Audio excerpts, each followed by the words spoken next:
What's up, everyone? This is the real Mark Cruz, and I'm here to keep it real with you on the things that matter the most, like your money, your mind, and of course, your time. But before we get started, I always have to say I am not a financial advisor, okay? I am just some dude on the internet. Everything that you see here is for entertainment and educational purposes only.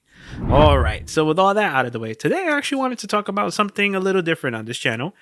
Granted, it's investment related, but it combines my two loves. That's gaming and investing, right? And if you're familiar with gaming or video game grading or any of that stuff, you probably heard of this video that's going around. It's by a gentleman by the name of Karl Jobst. If I'm butchering that, I'm sorry, man.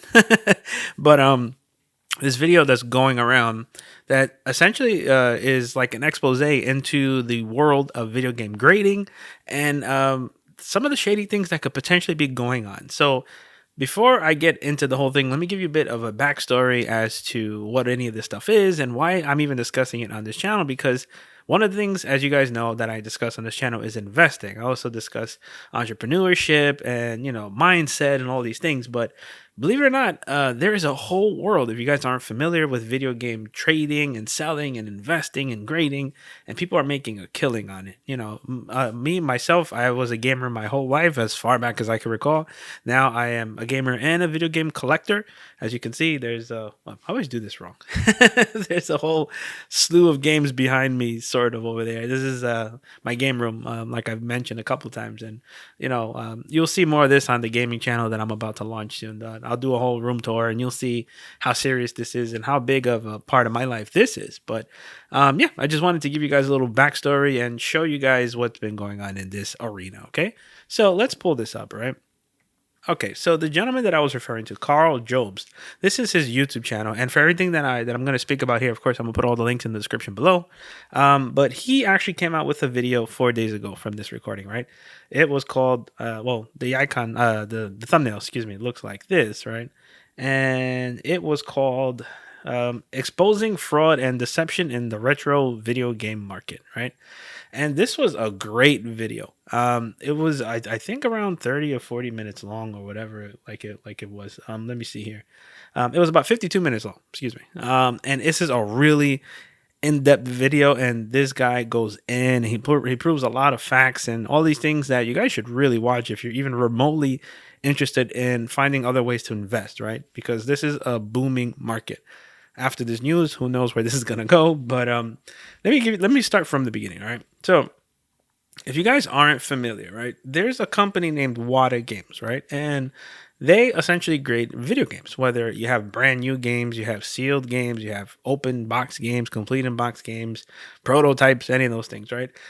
Essentially, you would send your game in, right? So think like comic books or like trading cards or coins or stamps or any of that stuff, right? You would send it in, and they are one of a few video game grading companies, right?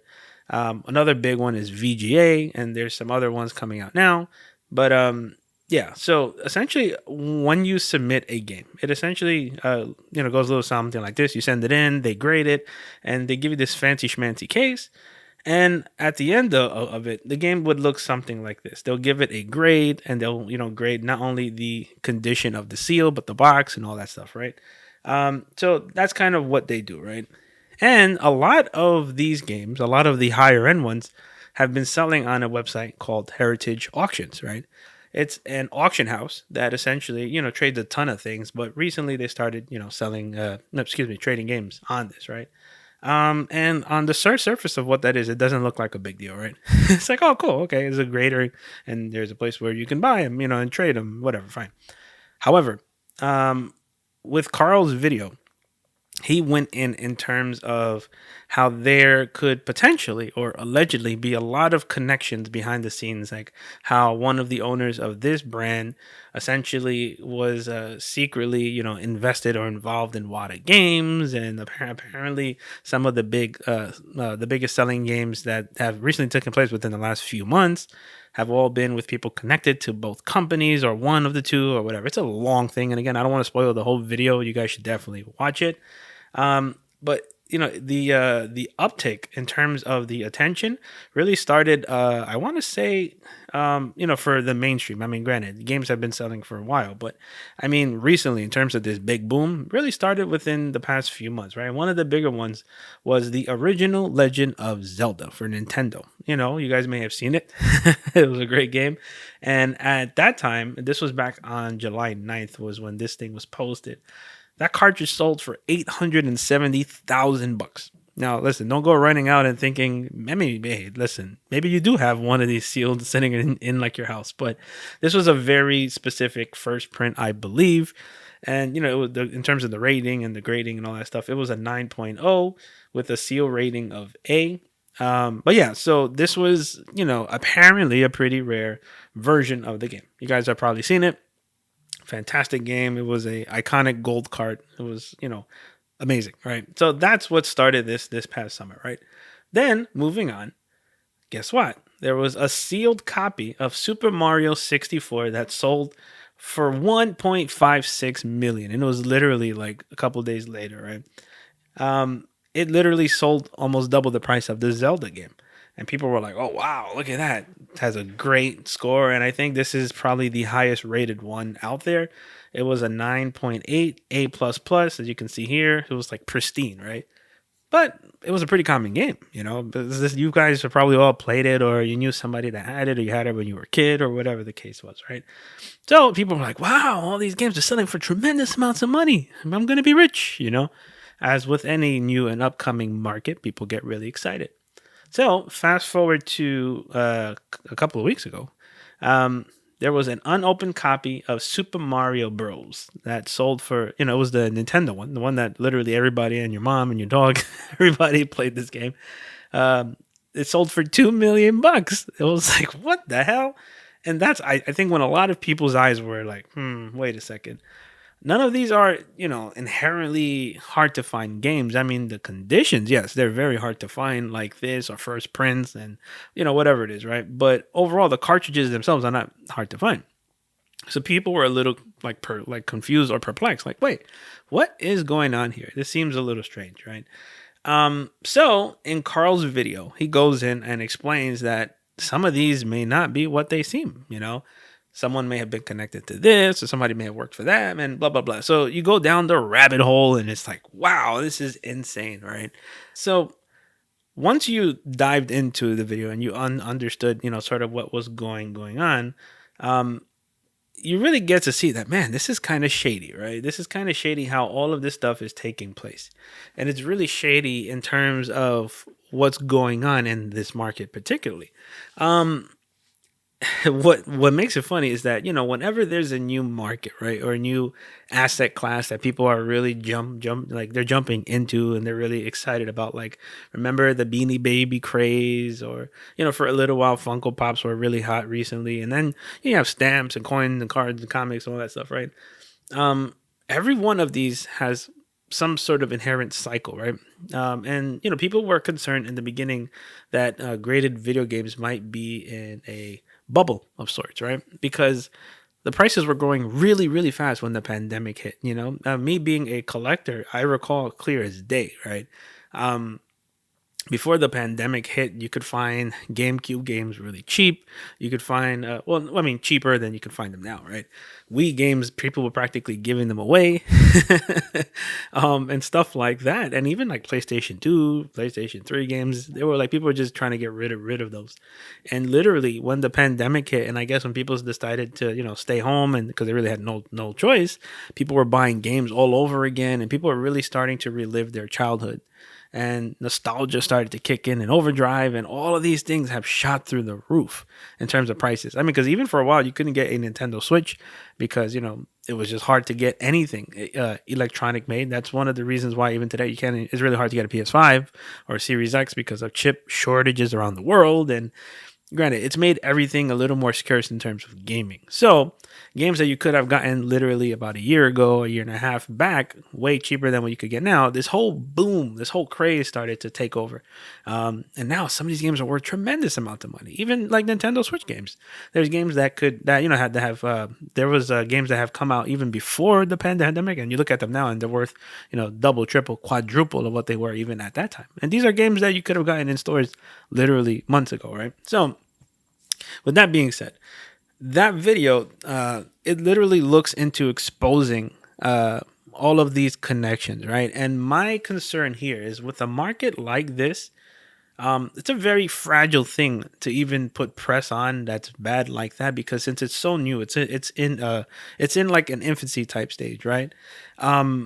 It's really scary whenever there's anything exposed like this, because news like this could inherently in itself just devalue people's trust in the market as a whole, right? People could see that and be like, you know what, it's a scam, I don't want to deal with it, blah blah blah blah blah, right? On the other hand, you have companies like VGA and I think CGC. I think they're coming out with one now too. Don't quote me on that. Actually, the person you want to subscribe to and check is my guy here, GetTheGregg Games. He is somebody that I've started to follow a couple months back, and this kid he's on a roll. And he specifically talks about graded games and this whole world. This is your guy to learn about anything going on in that realm, how to send stuff in for grading, tips and tricks and all that stuff. So please give my guy a follow. GetTheGregg Games. This guy's the real freaking deal, man. But yeah, if you want to learn any more about that stuff, he's the guy you want to check, right? But going back to what I was saying, right? In terms of what this could what this could potentially do for the market, it's actually really really scary, because if this ends up being true, and if all of these facts start to come out, and maybe there's even worse stuff that we don't even know about yet, what that's going to do for this asset class is it has the inherent risk of literally tanking the whole thing. So one of the complaints that people have been complaining about, not only for Wata Games but for VGA and stuff like that, they've actually been complaining that these guys don't provide what's referred to as a population report, right? Essentially, what that is, like, so for example, like with cards or comics or any of that stuff, some of those brands, they provide these reports that literally say, hey, in house, we've essentially graded X amount of this thing at this grade, and this is what we have. So you as the potential investor, you kind of know what you're up against. What sucks is, like, you don't want to be this guy that you think you have a rare thing and there's literally thousands of that roaming around that devalues your thing, right? With gaming right now, there's no such thing. There's no such thing as these reports. So, for example, if you were somebody who had this Mario 64 and you're like, hey, I got a 9.8 A++, you don't know if there's two in the world. You don't know if there's 100. You don't know if there's 150. You have no clue. You just have to kind of just go with it and be like, okay, well, I think it's rare. Granted, it's hard to find things in the conditions that you're seeing, of course, but as a potential investor, you have no clue how many exist in the world. And that's actually a bad thing, because you want to know, because you really want to know how rare your item is. And without that pertinent information, there's not enough transparency.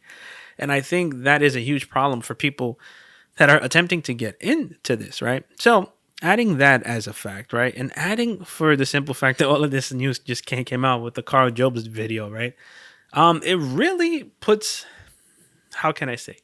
It really puts a little dark cloud over graded games for the time being, until these guys come out and they, like, not just have this blanket denial statement, which I believe both of them have, Wata and the auction site. I think they've actually both come out with, like, kind of blanketed, no, we deny it, blah blah blah, those kinds of like things. But until they come out with, like, legitimate proof, it's going to hinder a lot of people's trust in this market, right? Will it be a long-term thing? I don't think so. I think, if a competitor like VGA, if they come out and they say, listen, we're doing this now, what I actually just saw before I recorded this, and let me shout out my guy again, GetTheGregg Games. He actually just put out a video explaining that VGA, you can see it right here, that VGA is actually going to be releasing population reports, and they're going to be essentially revamping their site, revamping their process, because the process that they have now, you essentially fill out like an actual form. You have to print it, write it. It's like antiquated to the max. And I think that hinders a lot of people from wanting to do this. But my point being, I don't think it's going to be a long term issue because apparently, again, without trying to spoil the whole video, the gentleman that owns Heritage Auctions, he's been tried for similar market manipulation schemes before. So yeah, that kind of like, history is a good indicator of the future. That's what I say. But if the dude got tried with something like that before, who's to say he hasn't done it again or attempted to do it in a more sneakily way? So he's like, hey, you ain't gonna catch me now. Like, I don't know. It just leaves a weird, strange taste in my mouth for the whole thing. I mean, Wata Games recently got brought out by another brand, so who's to say that they're going to revamp the whole thing and just say, "Hey, listen, guys, we're going to be a little more transparent with the community." Because if you ask me, that's what this community needs, and as a potential investor in stuff like this, because of course, people, the mainstream people that are mainstream investors, they invest in stuff like stocks and Bitcoin and crypto stuff and stuff like that. Listen, there's nothing wrong with any of that, of course, but I am a firm believer in looking into and diversifying. Spread your money all over the place. Don't just put all your money in one thing, and having an option like this, I think is great because listen, I have stuff here that's if I was to even share some of the prices of some of the things that I own here, you guys would be like, "Whoa, what the hell?" Like, and of course, I didn't pay anywhere near those amounts when I, originally brought some of these games. But listen, gaming, investing, gaming, like collecting, and seeing it as a new asset class is a very real thing. And if you're not informed on what this is, right? And if you're not even familiar with the potential that this market has, you should really take the time to look into it. And like I said, shout out my guy again, GetTheGregg Games. Watch him and he'll literally break it all down, because it is a thing that I think, once the community gets past this little bump in the road, I think it'll just continue to where it was. It might see, temporary dip. I don't think this is going to be a complete market crash event by any means. Is it going to affect Wata Games in the long run? It might. I mean, it would really be based on what other information comes out. But like I said, since they recently got brought out, there is that potential that, they're just going to clean this whole thing up, revamp them, as long as they have a good PR team to clean all of this up. I think it'll be fine. Is it scummy if this is all true? Yes. Is it a terrible thing that, these people are in cahoots and potentially in bed together and doing all of this stuff and amping up and jacking up the price? Yes. 100%. And anybody involved in any illegal type stuff should be, smacked around legally and, removed from this whole market. We don't need people like that participating in anything like that. Listen, we're trying to fight that with AMC, so, we don't need that here, but for me, seeing it as an asset class in the long run, like removing just Wata Games exclusively, I'm saying looking at it for what it is, I think it's something that's going to survive and hopefully it'll continue to thrive and boom. But if you guys aren't familiar with it, you should definitely take the time to not only research, but educate yourself on this potential class. And hey, listen, maybe you are sitting on a copy of Super Mario 64 9.8 A++. If you are, listen, you're sitting on a gold mine potentially. All right, guys. So I just wanted to show you guys this information and give you my take on this whole thing. Okay. All right, guys. So I just wanted to make this video so you guys were informed as to the other alternative options and markets that you could potentially look into if you had no idea of before this, right? People aren't fully aware that, game grading and investing in video games is actually a very lucrative way for long-term investment. So, I just wanted to make that, so you guys understood where, what's going on in that realm right now. And for you guys to, open your minds up to potential new types of investments for yourself. But hey, let me know your thoughts on the comments below on this whole situation. It's crazy. I highly suggest you watch that video because even if you're not into, investing in games or anything like that, as an expose, it is greatly put together. So check it out. All right, guys. So if you found any of this information useful, don't forget to like, subscribe, and of course, share this with anyone who might benefit from any of this. And with that, keep your heads bright, your wallets tight, and grab your dreams like it's your right, my friends. Peace.